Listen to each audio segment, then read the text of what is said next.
Alright guys, we're going to jump right into time lapse on this one here. I am behind. Dad had already gotten out here ahead of me and set that far beam by himself. So I just set the camera up to capture what I could. So I wanted to get helping him as quick as I could. We're test fitting this beam right now. We've got a barn just out of the shot here to our left, and the roof line comes down. These two roof lines are going to kind of not made up real well, but we left this beam long so we could trim it to length after we got it test fit. There, you adjust the strap. We get it hung here. We've got some 2x4s on the back side. So he knocks off a ton of dust off that thing. But he was screwing it in. I screwed that one in, so it's temporarily secured so it won't fall on anybody. I'm sitting here racking this crane up. Man, this crane is super handy to have, especially if you're sawmilling or for projects like this. We don't use it as much as we used to, but it's almost unbeatable how handy it is.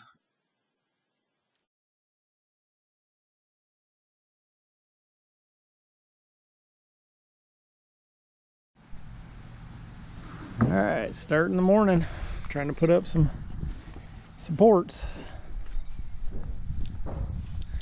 Got to get them all staged. So this is all power pole wood that we had sawed the previous summer. It's all true 2x.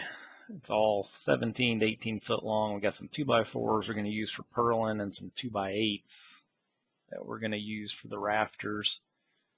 And we're just going to haul them around here to the side of the building and sort of stage them.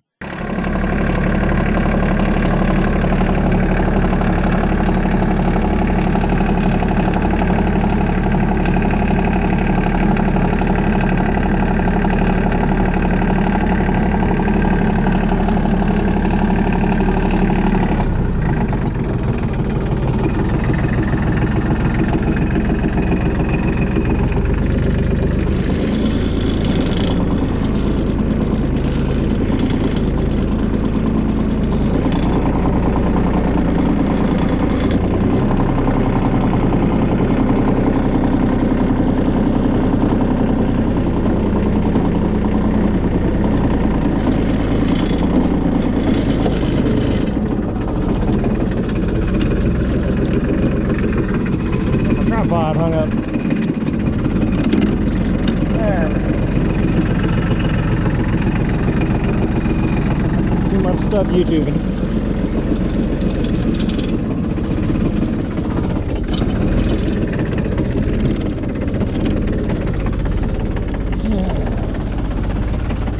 I'll pick his leg up at least a notch.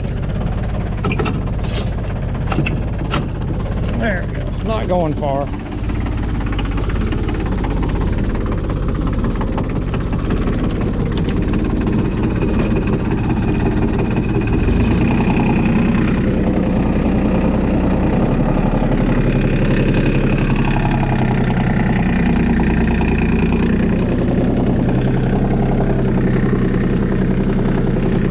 Her in there and take her back around. Be our table.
So here we're trying to get our trailer set up as a table. We got the miter saw out, and we're going to crib up to get the boards to the level of the miter saw, because these 17-foot boards are a bit aggravating to handle.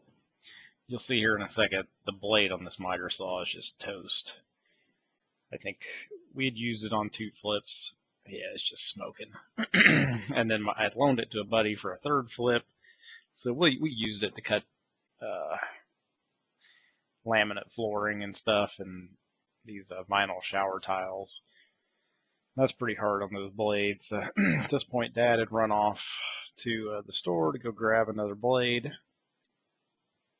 I was up top doing some installing some joist hangers. That's how we're holding the rafters to this 2x8 that's attached to the side of the building. And I think in a little while, you'll see us. We'll cut some blocks and actually hammer some blocks up. Dad had hung those 2x8s by himself. He'd used the boom truck, and he had lagged them in. So on the inside of that metal, about where that 2x8, directly on the other side of the metal, there's a 2x10 that runs the entire perimeter of the building at that height. So he had just kind of loosely lagged them in. They're sitting there resting on the ribs of the metal. So what we do is we'll cut a piece of 2x6 or a 1x6 that's actually a little bit thin, and then we'll slide them up under everywhere we're going to lag. We'll back the lag out, slide that thing up in between the ribs behind that 2x8, and then lag through that so that we've got a good solid 2x10 sheet of metal, 1x6, and then 2x8. So we've got a good strong sandwich there. Here we are. We're cutting these. I think we cut one. And yeah, here we are. We're going to sort of test fit it, make sure we like it. And we're going to use that as a template. We started using it as a template, and then once we got our measurements figured out, we quit using that as a template and just started measuring the long end and kept our angle the same. And that worked out pretty well. We don't show everything in this video, but we pretty well run down. Well, we put the rafters all the way down. They all worked out real well.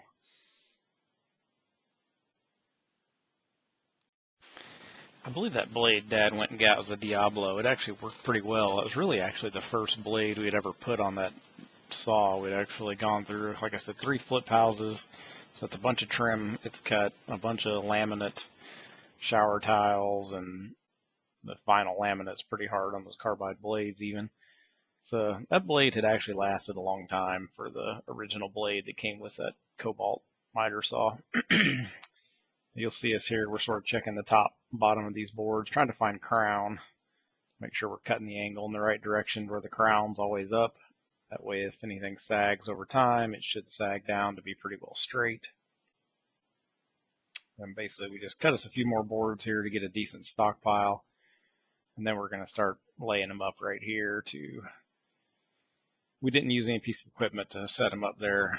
We basically came up with the idea we would just lay them up, standing straight up, and then teeter them over, lay them on the boom of the crane there. And then we could get up and put them in place.